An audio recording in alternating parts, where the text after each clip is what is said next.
it's Christy. Welcome back to my channel and welcome to day 9 of my 2024 Valentine Card Series. Today I'm going to be making a card using Hello Bluebird's Portrait Pals, Word Buddies Jungle, and Jungle Littles. So I stamped the images I'll be using on some Spectrum Noir Ultra Smooth Premium White cardstock with Lawn Fawn Jet Black ink, and I'll be coloring with my Copic markers.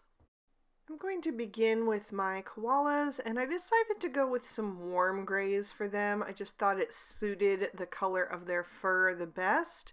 So I'm using W00, W1, W3, and W5 for the mama koala. And because she is facing completely forward, I'm going to put my shadows on both the left and the right equally with that W5 first. And then I'll start to blend that out with the W3. I also put a little bit of shading where her ears are connected to her body since they're set back on the head a little bit and on the edge of each of her paws. And then once I have the W3 laid in, I'm going to blend out with the W1. You could fill her in completely with this color if you wanted to, but because she is a larger image, I just thought that the 4 colors would add some extra dynamics. So I wanted to save a little bit of room for an extra bit of highlight with that W00. So I'm just going to go right around the center part of her face, the edges of her ears, and the front of her belly, and then also add a little bit of that to each of her paws. For the baby koala, I wanted that one to be just a little bit lighter, so I'm going to skip the W5. So I'm starting with the W3. The baby koala is also turned toward the left, so the shadows are going to fall more on the right hand side of the body. I did do them equally on the ears since the face is turned mostly forward, but for the rest of the body I put the shading on the left and the highlight on the right. I'm also going to give them some rosy cheeks and color the insides of their ears with RV10 and RV11. A little of that RV11 first, and then blending out with the RV10 so it just fades into their fur tone.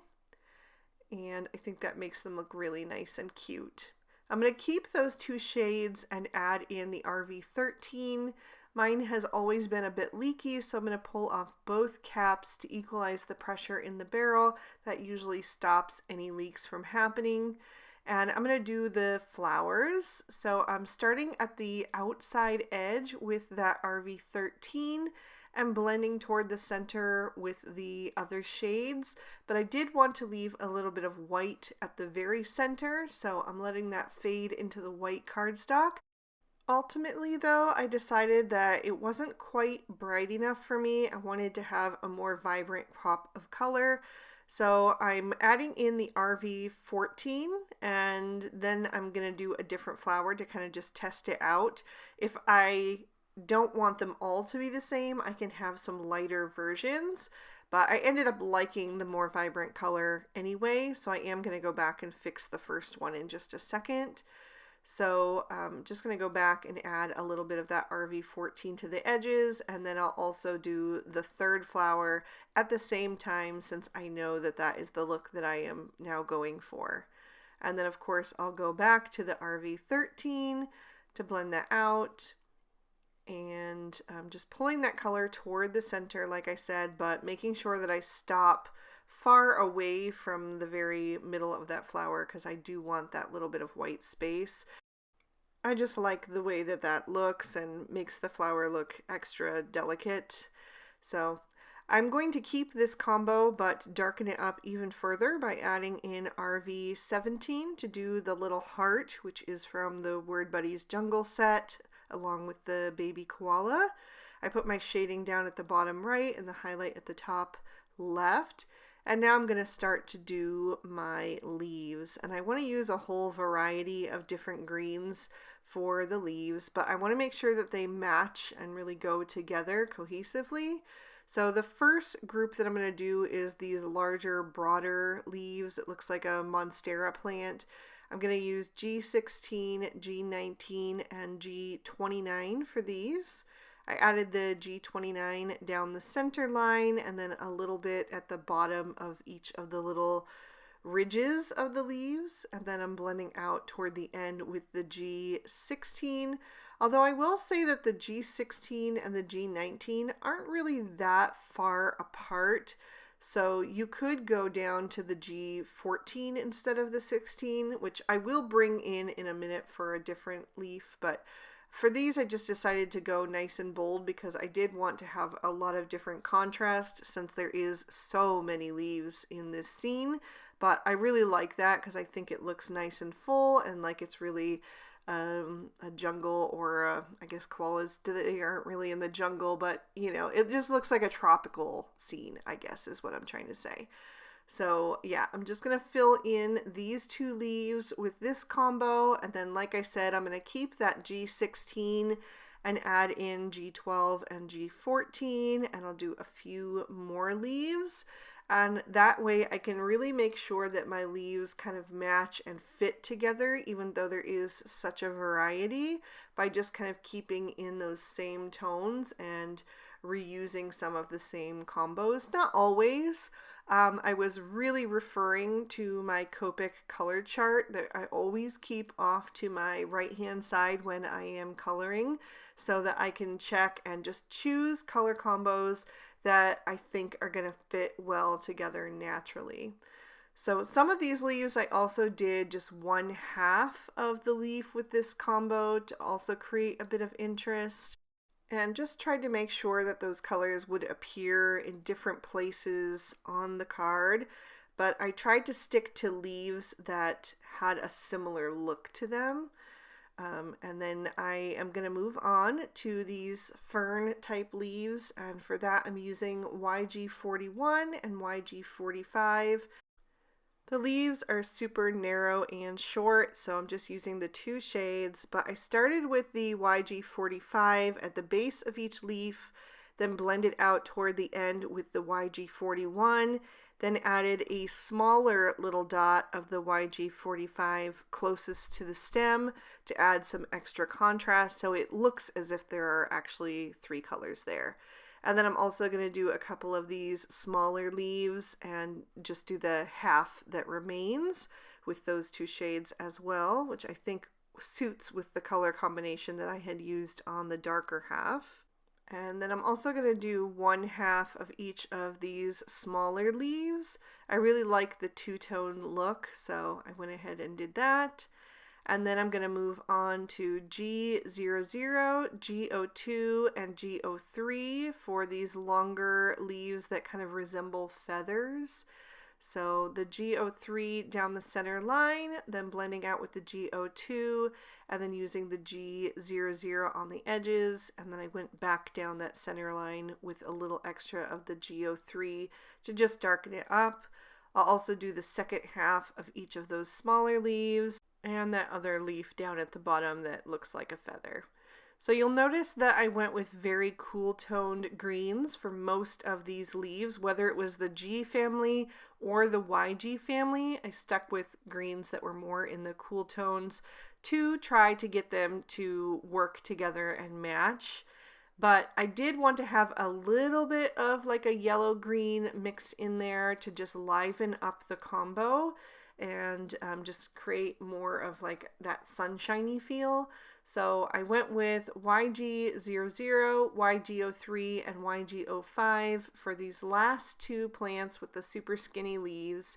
I used the YG05 closest to the stem and then blended out with the YG03, and then used the YG00 on the tips, which is going to really bring in that kind of sunshiny color like I mentioned.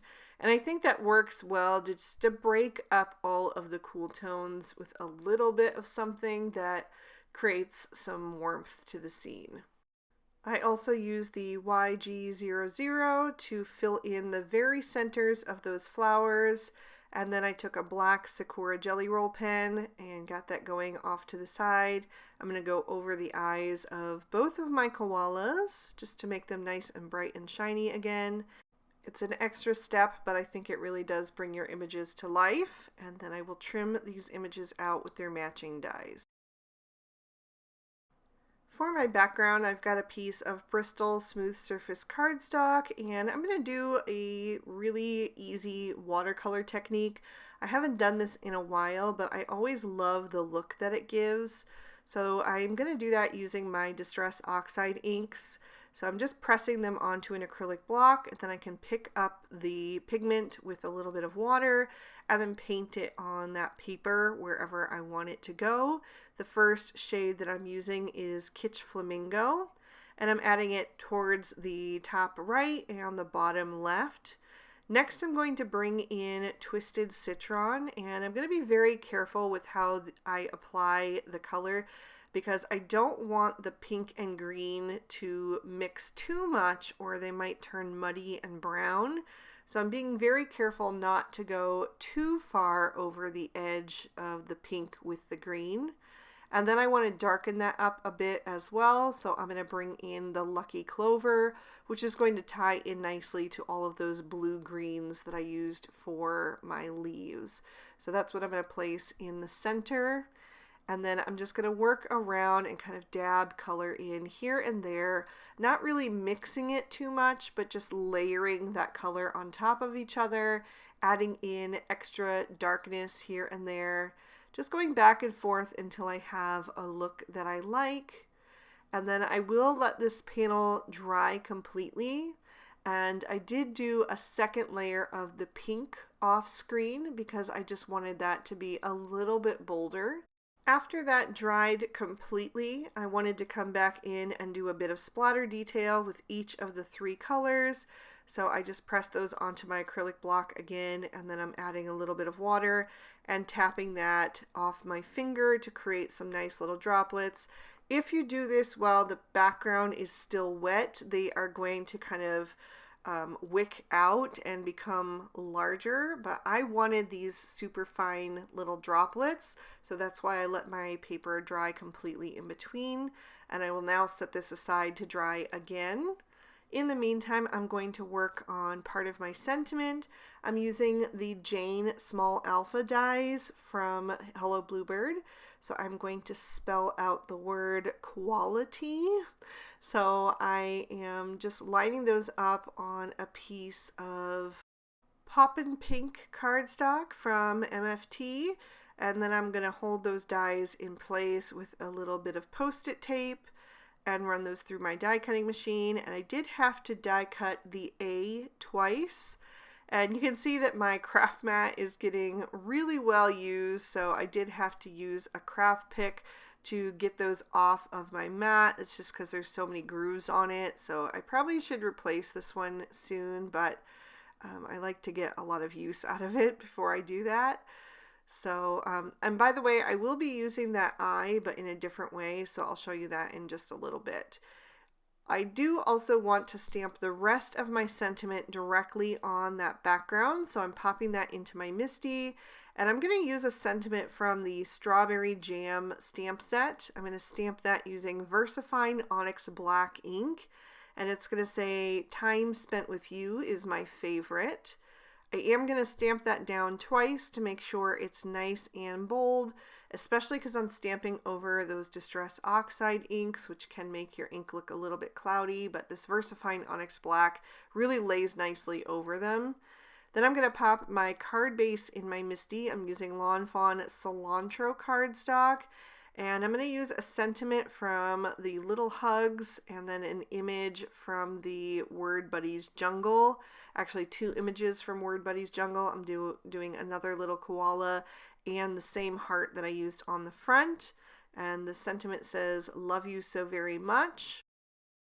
So a while ago, I made a card using the Simple Stories Happy Hearts 6x8 pad pattern paper and the Hello Bluebird Gallery Frame number 2 die.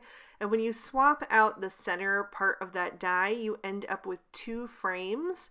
So I've saved that second frame for all of this time. I just kept it in that pattern paper pack. And I've been waiting for another opportunity to use it. So that is what I'm going to do today.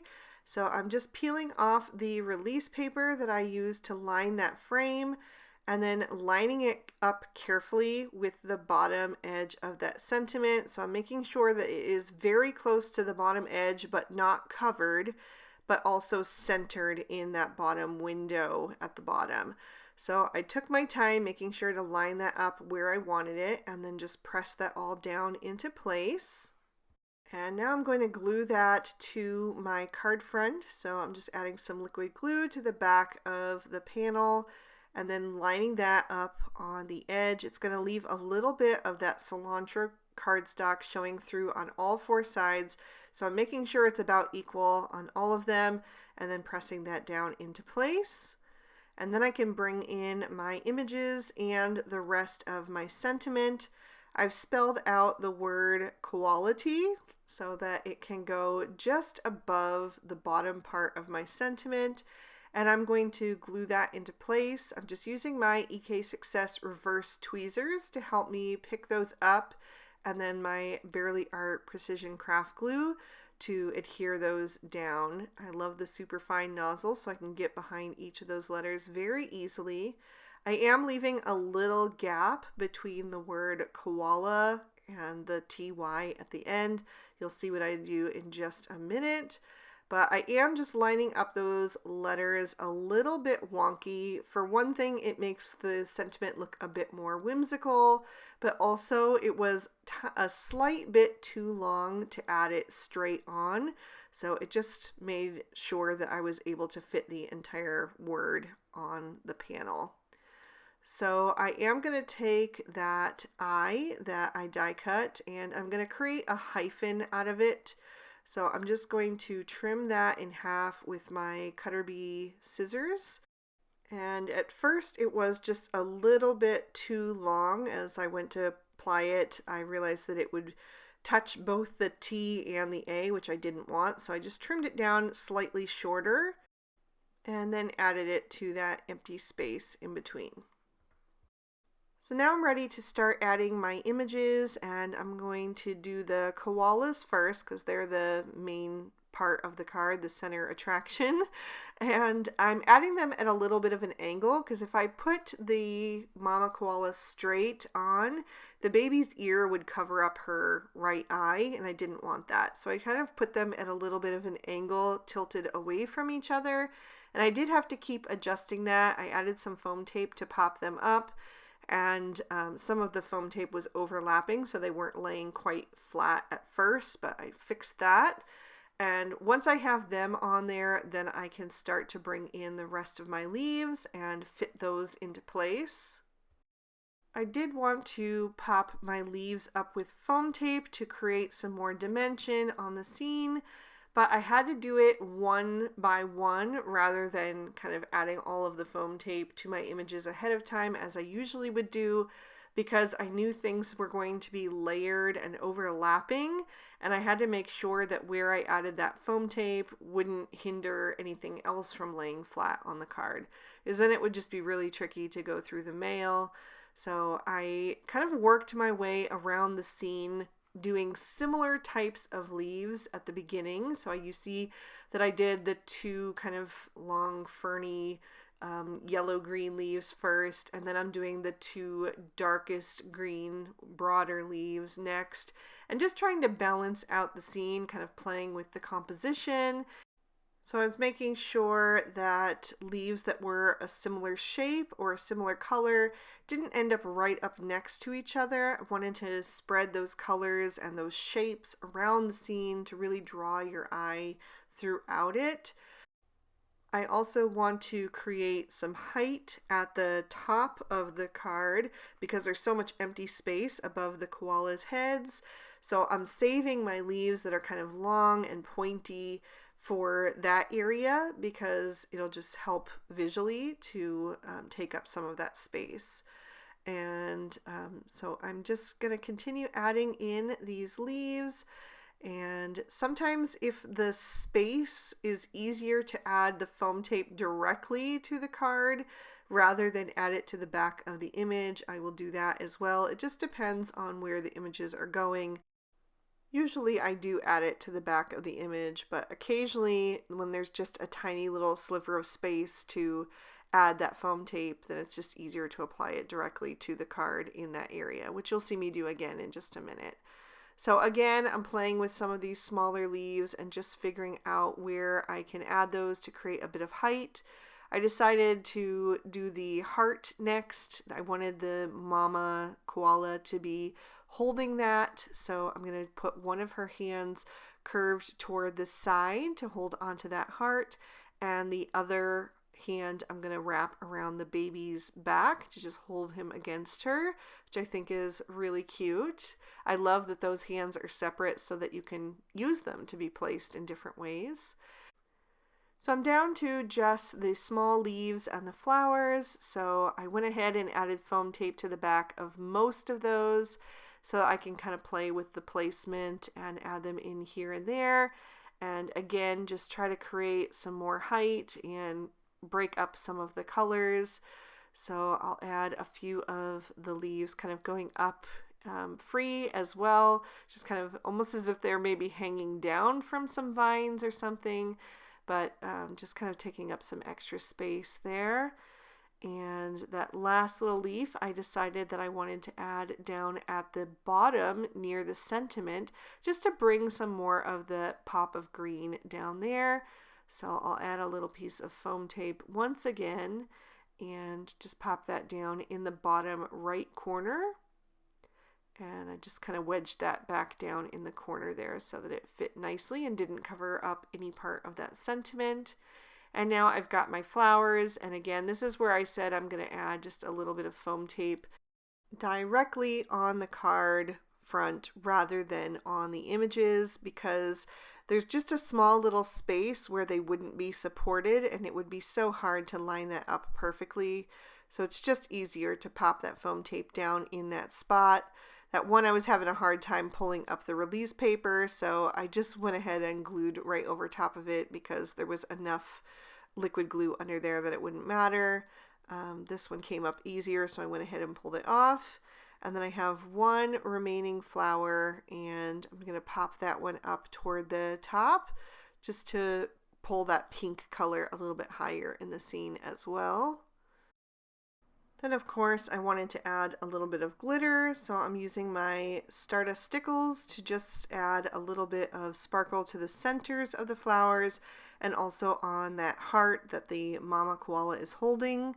I also put it on the bottom edge of each of the letters of the die cut sentiment. And then I decided that I wanted to add a few sequins. I haven't used them in a while, and I thought it might be nice to have a little extra shine on this card. So I just chose a couple, and I'm adding those 3 to the top part of the scene and 2 down at the bottom, just to kind of echo that and again create some balance. So I let those dry for a minute, and then I'm going to fill in the centers of the sequins with some more Stardust Stickles for some extra sparkle. And that is going to finish up this card, so I will lift that up so you can see all of the detail, hopefully catch some of that sparkle and shine, and give you another peek at the inside as well. I really love how this one came out. I really love those koalas, and I think the sentiment is super fun. So if you enjoyed it too, please be sure to hit that like button and leave me a comment down below. I'd love to hear from you. Subscribe to my channel if you haven't already, and ring that notification bell if you want to be alerted whenever I post a new video. All of the products I used are listed and linked in the description bar below in case you'd like to pick up anything for yourself. And if you'd like to keep watching, here are 2 extra videos from previous Valentine Card Series that I thought you might enjoy.